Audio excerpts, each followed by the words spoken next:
Welcome back to my YouTube channel. അപ്പോൾ ഇന്ന് OPയിൽ ചെന്നപ്പോൾ എനിക്ക് സ്ത്രീ ക്ലിനിക്കിലാണ് ഡ്യൂട്ടി എന്ന് പറഞ്ഞത്. സ്ത്രീ ക്ലിനിക്ക് എന്ന് വെച്ച് കഴിഞ്ഞാൽ നമ്മൾ പ്രീ ചെക്കപ്പൊക്കെ ചെയ്യുക, പിന്നെ ബോധവൽക്കരണ ക്ലാസ്സുകൾ എടുക്കുക, അങ്ങനെയൊക്കെയാണ്. അപ്പോൾ ഒരു മോണിച്ച് ചേച്ചി എന്ന് പറയുന്ന ചേച്ചിയുടെ വീട്ടിൽ വെച്ചായിരുന്നു. അപ്പോൾ ചേച്ചിയുടെ സ്നേഹമായിട്ട് ജ്യൂസും പഴവും ഒക്കെ തന്നു. അതൊക്കെ കഴിച്ചിട്ട് പിന്നെ അവിടുത്തെ കുറച്ച് നേരം ആരും ഉണ്ടായിരുന്നില്ല. അപ്പോൾ ഈ അവിടുത്തെ പ്രകൃതി ഭംഗിയൊക്കെ ആസ്വദിച്ചിരിക്കുകയായിരുന്നു. ആക്ച്വലി നല്ല സ്ഥലവും അറ്റ്മോസ്ഫിയറൊക്കെ ആയിരുന്നു. പിന്നെ ഒരു പൂച്ച പുല്ല് കഴിക്കുന്നത് കണ്ടു. ഗതികെട്ടാ പുല്ലും തിന്നുമെന്ന് പറയുന്ന പോലെ പൂച്ചയും പുലിൻ്റെ ഒരു ജീനസിൽ പെട്ടതായതുകൊണ്ട്, ജീനസാണോ ഫാമിലിയാണോ എന്നറിയില്ല, എന്തായാലും ആ ഒരു കുടുംബത്തിൽ പെട്ടതായതുകൊണ്ട് അതിനും അത് കഴിക്കാമല്ലോ. പിന്നെ അതൊക്കെ കഴിഞ്ഞ് കുറച്ച് നേരം OPയിലും ഉണ്ടായിരുന്നു. അത് കഴിഞ്ഞ് ഞാൻ ഇറങ്ങി നടന്നു. പിന്നെ 2 മണി ആയപ്പോഴത്തേക്ക് എന്നെ പാരിപ്പള്ളിയിലെത്തി. പാരിപ്പള്ളിയിൽ എനിക്കൊരു സിനിമ കാണാനുണ്ടായിരുന്നു, എക്കോ ആയിരുന്നു.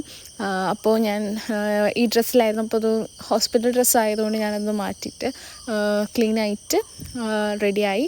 പിന്നെ ലഞ്ച് ആയിട്ട് ഞാൻ കഴിച്ചത് സാൻഡ്വിച്ചായിരുന്നു. അത് കഴിച്ച് കഴിഞ്ഞപ്പോൾ എക്കോ കാണാനുള്ള സമയം കണ്ടു. സൂപ്പർ മൂവിയായിരുന്നു. അത് കഴിഞ്ഞ് ഞാൻ വീട്ടിലേക്ക് പോയി.